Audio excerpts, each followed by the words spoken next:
Welcome to the Kiwi Odyssey channel.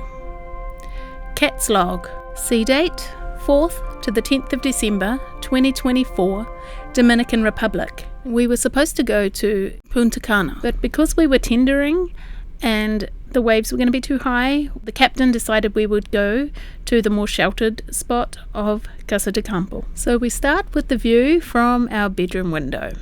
Isn't that gorgeous? There is a lot of money tied up over there. I don't think Mark was ready for that photograph, but it's kind of cute. Casa de Campo is a private residential community in La Romana, and you can buy a villa there from $1 million US up to 24 million US. And it also has a modern 400 berth marina and a shipyard and a private golf course. This place was pretty beautiful to behold. The first thing we wanted to do was go and have a look around the marina at the boats that they have there. There was one in particular that we saw from our window that we wanted to go and view. So we went along and I asked the people on the boat if I could take a photo, and then I said, "Do you call it a boat or a ship?" And they yelled out, "A yacht, where are you from?" And I said, "We're from New Zealand." He goes, "Yeah, we've got one on board." So that's one thing I've really noticed is unless you are from New Zealand or Australia, you will not get known as a New Zealander. They will think you're Australian. We get a lot of stick for our accent, and only another New Zealander will probably pick it out. We were here for just one day, and then we went to La Romana. And we were in La Romana for 3 days. This is the view from our bedroom window this morning. And once again, because we're a small ship, we were able to go up this little river and dock right by the town. So we were able to get off and go for a wander around La Romana. It's a really pretty little place. They do have these little things sticking out of the ground, and then they put a flag on it so you don't hurt yourself. We decided to go snorkeling. Now, this wasn't a trip that we were expecting, but it was still a very cool trip. We went to Catalina Island. Look at the water. It is just stunning. Gorgeous colours. The sand is beautifully white. It's amazing.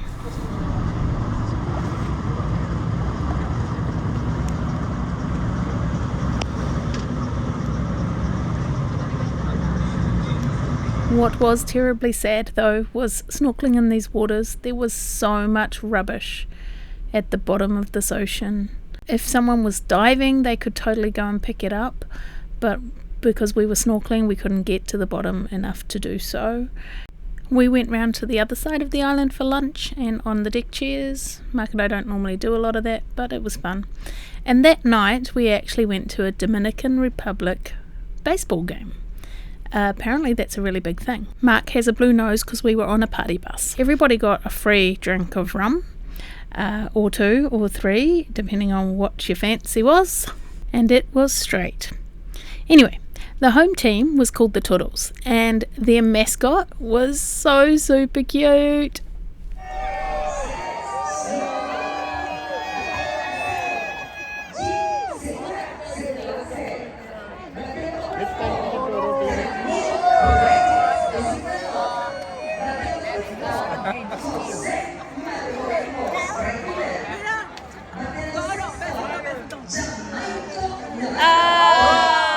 It was organised by one of our residents, Bob. There was about 80 of us going, and Alma, who lives here and she'll be one of our residents soon, organised the bus.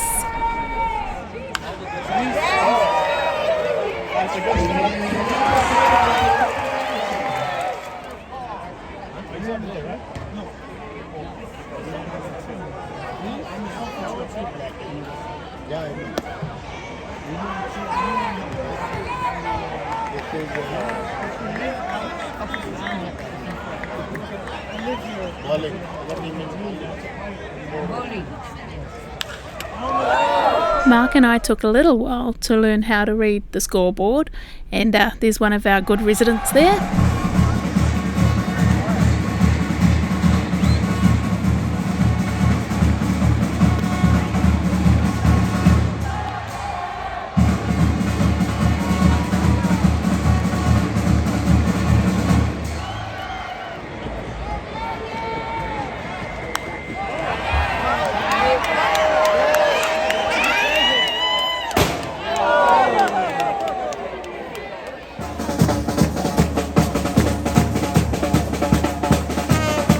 As you can tell, the atmosphere was really cool and we all had a really good time, and we jumped back on the bus to go back to the ship.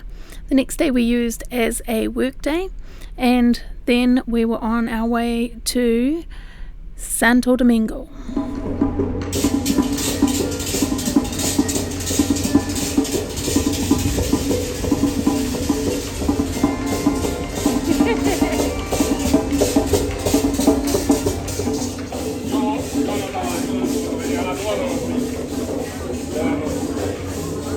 What a beautiful welcome we had here. Probably the best one I've seen yet, actually. So we're here for 3 days. I really love this slower pace of travelling. It gives us the opportunity to be able to scope things out. So we did a GPS My City walk and had a look around the place and some of the sites, and then we were able to decide which ones we wanted to go back to actually view the next day or whenever we had our next opportunity.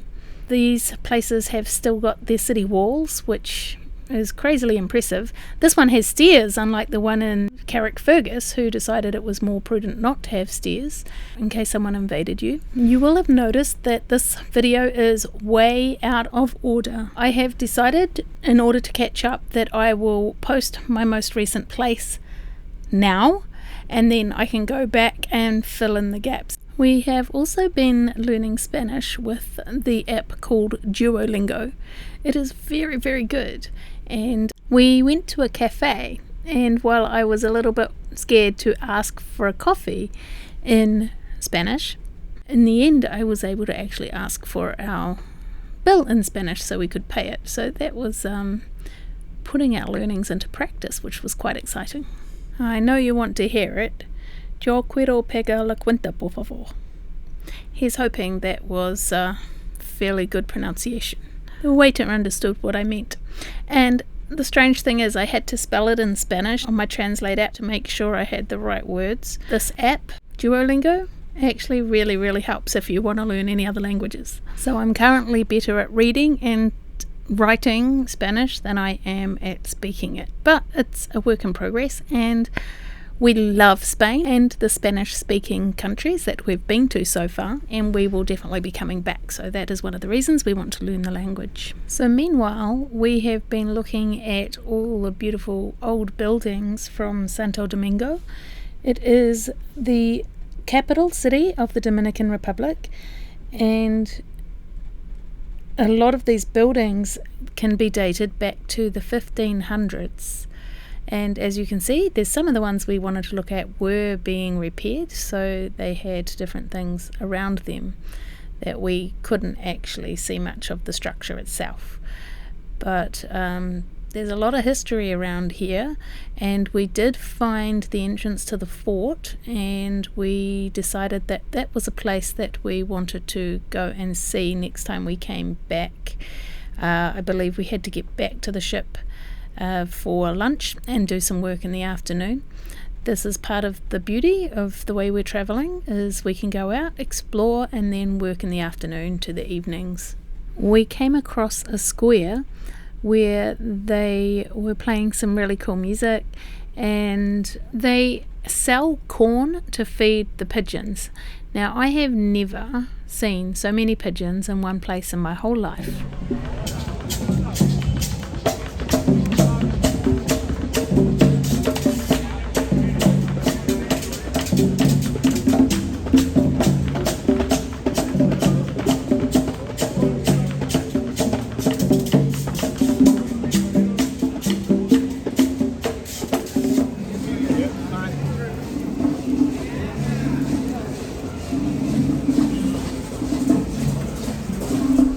Not even when I went to London to Trafalgar Square did I see so many pigeons.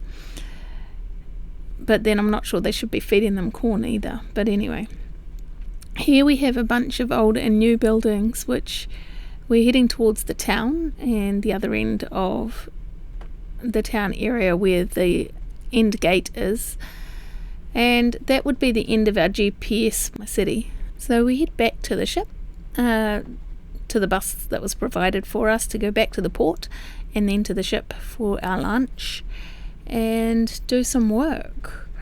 That evening we were in our cabin watching a movie, and I got to see the most spectacular sunset. So I thought I'd capture some moments here for you to see. I still can't quite believe what we're doing and how magical it is that we are actually in this place to be able to do what we're doing. So our last day here, we decided to go to Fortaleza Ozama, which is the fort that was built to protect this town, the city walls. It's now a UNESCO site. It was built 1503 to protect the port of Santo Domingo. So it was a military base, but it was also used as a prison for hundreds of prisoners. And they had a powder keg room which has 3 really thick walls, and the wall facing the river was only 1 metre thick. Because it housed a whole heap of gunpowder for all the cannons that they had, if enemy fire got in and exploded the gunpowder, it would explode backwards and not towards the base. All of these cannons are quite rusty now, but still very fascinating to see. So Mark and I, in true us fashion, did everything backwards, and so we went up to the top of this tower first because I wanted a really cool photo of our ship from up there, which I got, as you can see. And what we found out was we went into a room in here, and they have a bit of a multimedia production of the story of how this fort came to be. So there was a little 3D image that was turning in front of us, but it was like a hologram. So it was obviously projected onto mirrors at the bottom, but it was turning in front of us. It was impressive. And as we moved our way down, we heard some other stories about Gonzalo Ferdinand de Oviedo, who was in charge of the fortress for a while in the 1500s, actually died here holding the key to the keep, and now he's said to haunt the place. And then we found the prison, and it's no wonder they called it a hole, because that's pretty much what it was. We also found that we were standing in the very place that Columbus and his brothers condemned dissidents to death and dismemberment, and it's actually the same place Columbus himself would be ultimately imprisoned. Here's a hologram of the guard. As he walked up towards you, there was clanking metal sounds, and right at the bottom, it was probably the very beginning of the story. We had another presentation of how this all started and why they needed to build it in the first place. In other news, our daughter left from New Zealand to go to Southampton. She has got a job on the Norwegian Encore as a sound engineer, and she is now on this ship, so quite different to ours, don't you think?